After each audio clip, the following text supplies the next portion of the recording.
So my hope is this will be the last full week of the Bulls being without at least one of Lauri Markkanen and Wendell Carter Jr. because obviously the Bulls have really missed their presence on the court. Markkanen for his added scoring and offense so Lavine doesn't have to take the full brunt of the offensive load.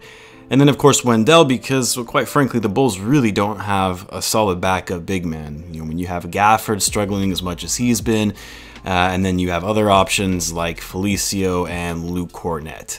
And this week isn't really going to get any easier for the Bulls. The Bulls play 4 games this week, and they'll actually be doing a lot of traveling with 3 of those 4 games being on the road, while last week they only played 3 games, all of which were at home. So what's going on, everyone? You're listening to Bulls Central here. Hope you're all doing well. So there has been hope, at least on Lauri Markkanen's end, that he would be able to return closer to the 2-week mark of the 2 to 4 week time frame for his absence after injuring his shoulder. And if he ends up only being out for 2 weeks, we should see Lauri return to the court by next week or even at the tail end of this week, which would be great. But at least at the time of this recording, there has not been a more recent update on the status of Lauri. So we'll have to wait and see to hear more on that. As for Wendell, now his injury was at a minimum 4 weeks. That's when he would be reevaluated anyway. So it's possible after he's evaluated that he could be out for longer. Obviously, we hope that's not the case, but say he is reevaluated at the 4-week mark, which should be around February 26th. It was announced that he would be out for 4 weeks on January 26th, so just an estimate there. And if he is cleared to play, then we should see Wendell right at the end of the month. Either way, the Bulls will be without both players for this week yet again, which is unfortunate, as the Bulls have really struggled to maintain any kind of consistency in play outside of Lavine. And even for Lavine, carrying the team to victory is only going to happen so often. Now for this week, as I mentioned, the Bulls have 4 games. The first 3 will be on the road, starting off with the Pacers tomorrow, followed by the Hornets on Wednesday, and then they'll have their first nationally televised game on ESPN against the Sixers on Friday, and then finally to close it out against the Kings back at home in a back-to-back game. So a lot of games packed into the week. Now for the Pacers, the Bulls faced off against them in their second game of the year, and boy, that was a rough one. The Bulls, if you remember, they lost by 19, and I mean only 19, right? But I say that because the Bulls were actually down by much more than that most of the game, but they really closed the gap a little in garbage time. However, the Pacers have been struggling as of late. They've lost 6 of their last 8. They've really started, having issues ever since that trade that they made for Victor Oladipo, which involved, if you remember, that blockbuster deal in the 3-team trade, which sent Harden to the Nets. And then, of course, one of the pieces that they got in that trade, Caris LeVert, he's been out due to a mass that was discovered on his kidney, which is actually very serious. And honestly, in a way, it was almost a good thing that he did get traded because the trade forced him to receive a physical, which they might not have otherwise discovered the kidney issue. But at any rate, that was one of the bigger pieces of that package, and he hasn't been in the lineup. And then, of course, TJ Warren has also been out for them as well. Now, the Pacers do still have 2 star players, or at least I would consider them to be star players, in Malcolm Brogdon and Domantas Sabonis. And surprisingly, Doug McDermott has actually played nicely for them and stepping in and getting more playing time with TJ Warren out at small forward. But because the Pacers have been struggling as of late, I do think this could be a game the Bulls could potentially pick up as a win. The problem is, I don't know if we're really going to have an answer for Miles Turner and Sabonis with our big men being out. My hope is Patrick Williams will guard Sabonis. It's really, Patrick Williams is probably the only, or really the best Bulls defender right now, with Thaddeus Young. Miles Turner, of course, is much more deadly on defense than he is on offense, so really the Bulls are going to have to rely more on their outside game, as Turner is arguably one of the best rim protectors in the league. He's averaging a league-leading 3.4 blocks per game, which is insane.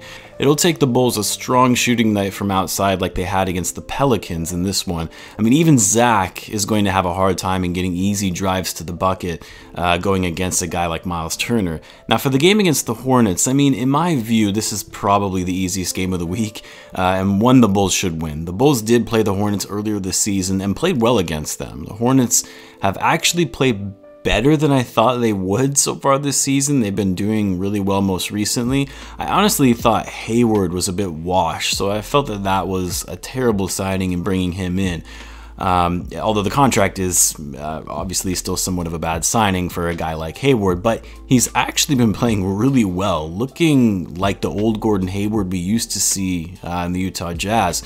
Rozier has been playing really well, averaging over 20 points per game. And then LaMelo Ball has been very impressive so far in his rookie season. And I was a bit of a LaMelo doubter. I really thought this kid would turn out to be an underwhelming player.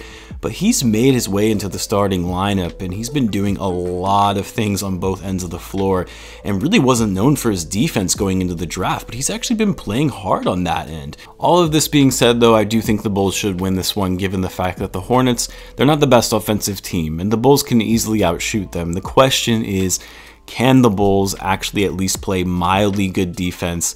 If Patrick Williams can shut down Gordon Hayward, he did a very good job on him in that first game. It's funny that we keep relying on the rookie to guard all of the opposing team's best players. But if they can stay on Hayward and not let him get easy looks, then the Bulls should be in decent shape for this game. Now, for the Sixers, I mean, crazy things have happened in the NBA, and any team could upset another on any given night. But I don't see the Bulls, how they do not get blown out of this one, because we won't have an answer for Embiid, who is just having an incredible season, an MVP type season. He is a beast in the paint, but can also shoot from outside, and he's also an incredible defender and rim protector down low. He's one of the best players in the league, in my opinion, and he's obviously the best center in the league. And not only are the Bulls without Wendell, which frankly probably wouldn't have mattered a ton against a guy like Embiid because of the size mismatch, but even, that aside, the Bulls have really struggled against big, strong, offensive big men. And like the game against the Pacers this week, where they're going to have to work with Miles Turner, the Bulls are going to have to rely more on their outside shooting, even though the Sixers, they also have an elite perimeter defender in Ben Simmons. They also have Tobias Harris, another quality scorer, and then rotational players like Seth Curry, who's been playing very well for them, and then their new rookie Tyrese Maxey, who has obviously been a pleasant surprise in a late first-round pickup for them. So I just don't see how the Bulls walk away with a win in this one, barring a last-minute scratch to the lineup from Embiid or Simmons. Even if they have a stellar shooting night like the one they had against the Pelicans, it's going to be a struggle. Then the Kings, this is a great offensive team, but one of the worst defensive teams in the league. So this game will be more of a shootout, because the Bulls are similar in that regard, in that they've been decent in creating offense, but very deficient on defense, especially with Wendell being out. But the Bulls are going to need to be locked in for this game, as it's really a game that they should win. When they blew the game against the Kings in Sacramento just a few weeks back in the closing minutes, that was a tough pill to swallow, especially after having such an incredible game the game before that against Portland. Now, as of right now, Marvin Bagley and De'Aaron Fox, they're day-to-day, but we won't be playing the Kings until Saturday, so my guess is they'll likely be back in the lineup that time around. Bagley, who's suffering from a calf injury, and Fox with a knee injury. We'll just have to keep an eye on that, as they will impact how successful the Bulls will be, in the fact that no Bagley presents opportunities in terms of size matchups, again, since the Bulls are without Markkanen and Wendell, and then of course without Fox, who is their best player. I just hope the Bulls don't let the rookie Tyrese Halliburton school them on offense like he did in that last game around. Honestly, though, Halliburton has been great and the steal of the draft thus far, in my view.